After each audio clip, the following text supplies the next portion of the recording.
सत्संग से सोधी आवे, नहीं जीव 84 में जावे। सत्संग से सोधी आवे, नहीं जीव 84 में जावे।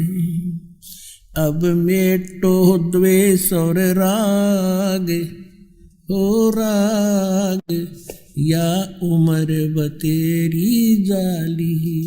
अब मेटो द्वेष और राग, हो राग या उम्र बतेरी जाली।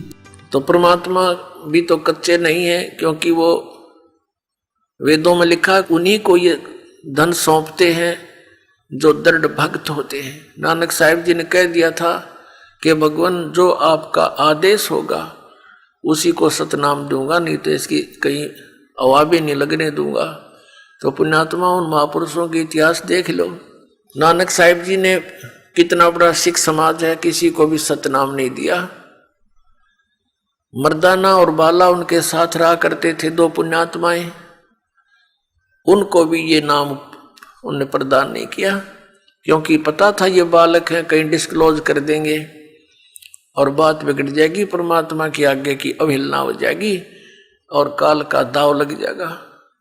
एक समय की कहानी आपको पता है, जैसे समुद्र, इसमें जन्म साखी के अंदर नानक साहिब जी की पवित्र जन्म साखी में मर्दाना और बाला के का जो आंखों देखी हाल लिखे हुए हैं।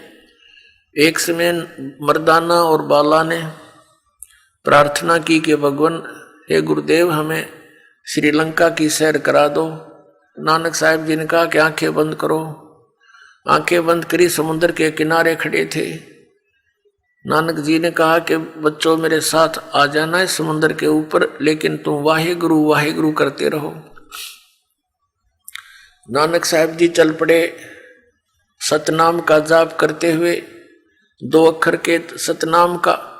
पीछे पीछे मर्दाना और बाला भी जा रहे हैं वाहे गुरु करते हुए। समुद्र पर ऐसे चल रहे हैं जल पर जैसे थल पर चला करते हैं। अब मर्दाना ने सोचा कि गुरुजी तो सतनाम के 2 अक्षर का जाप कर रहे हैं, तो वो भी उनकी सुन, और ये लीला थी मालिक की, नहीं तो ये बोल कर सिमरण करने का नहीं है ये मंत्र। जानबूझ कर बोला उन्होंने बोला, मर्दाना ने नकल कर ली, वो भी बोलने लग गया, तब वो डूबने लग गया समुद्र में।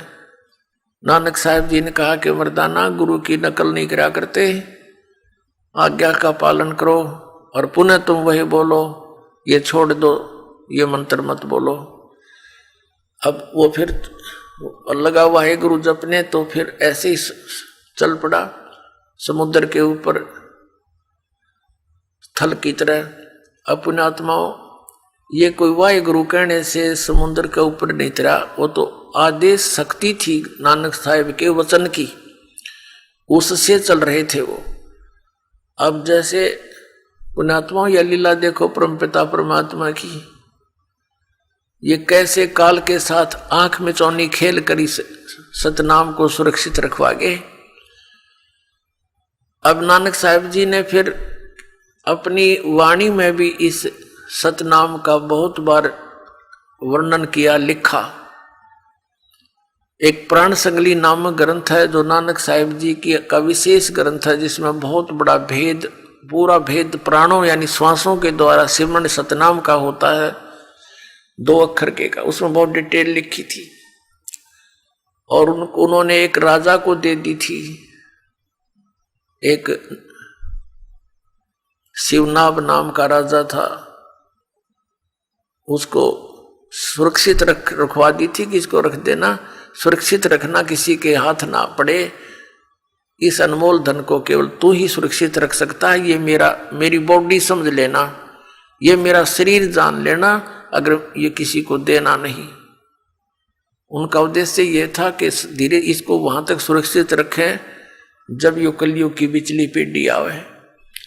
फिर क्या हुआ कि 5वें गुरु अर्जुन देव जी हुए सिख परंपरा में। उन्होंने जब ये वाणी का संग्रह करके इकट्ठा करके सब महापुरुषों की वाणी को एक कॉमन ग्रंथ बनाया कि महापुरुषों की वाणी सुरक्षित रहेगी, सब पढ़ा करेंगे, कलयुग में आने वाले समय में इनका काम आवेगी।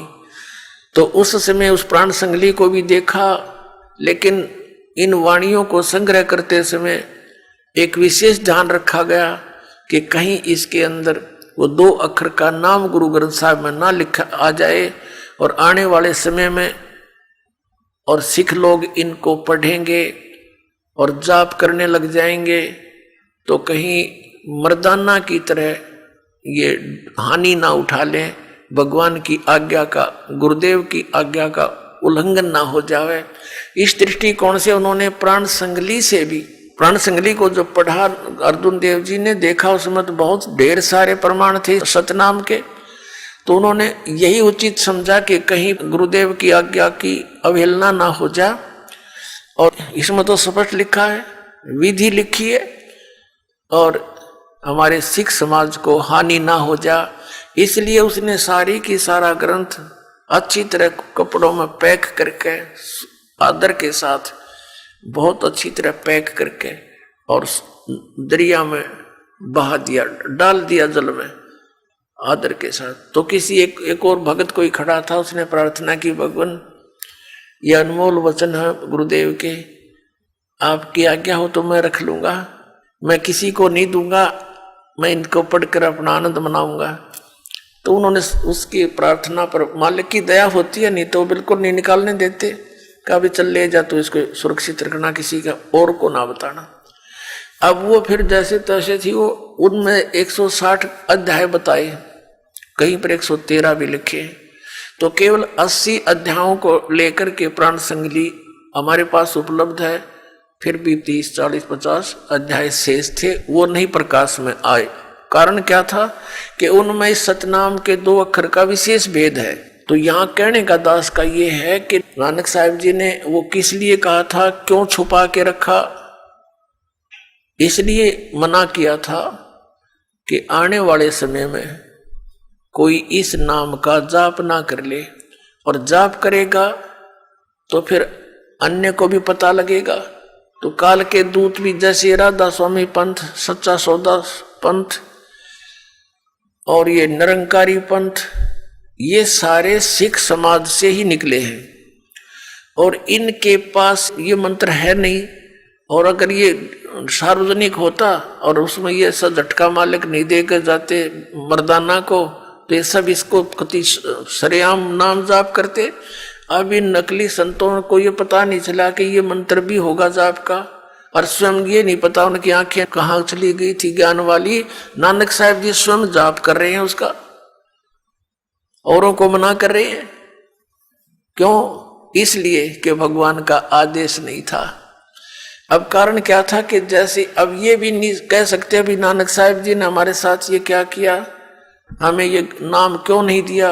इसलिए नहीं दिया कि उनको ग्लूकोज लगा गए थे। वह ग्लूकोज जैसे जब तक सर्जन नहीं आता, वो कहीं बाहर गया हुआ हो और कोई इमरजेंसी केस आ जाता है, तो वो टेलीफोन पर उनके दूसरे व्यक्ति संपर्क करते हैं, जी ऐसे ऐसे मरीज है, तो वो बताता है इसके ग्लूकोज लगा दो, एक आधा इंजेक्शन लगा दो और मैं आकर संभाल लूंगा। ग्लूकोज लगाने से ट्रीटमेंट तो नहीं होता, लेकिन शरीर सुरक्षित रह जाता है।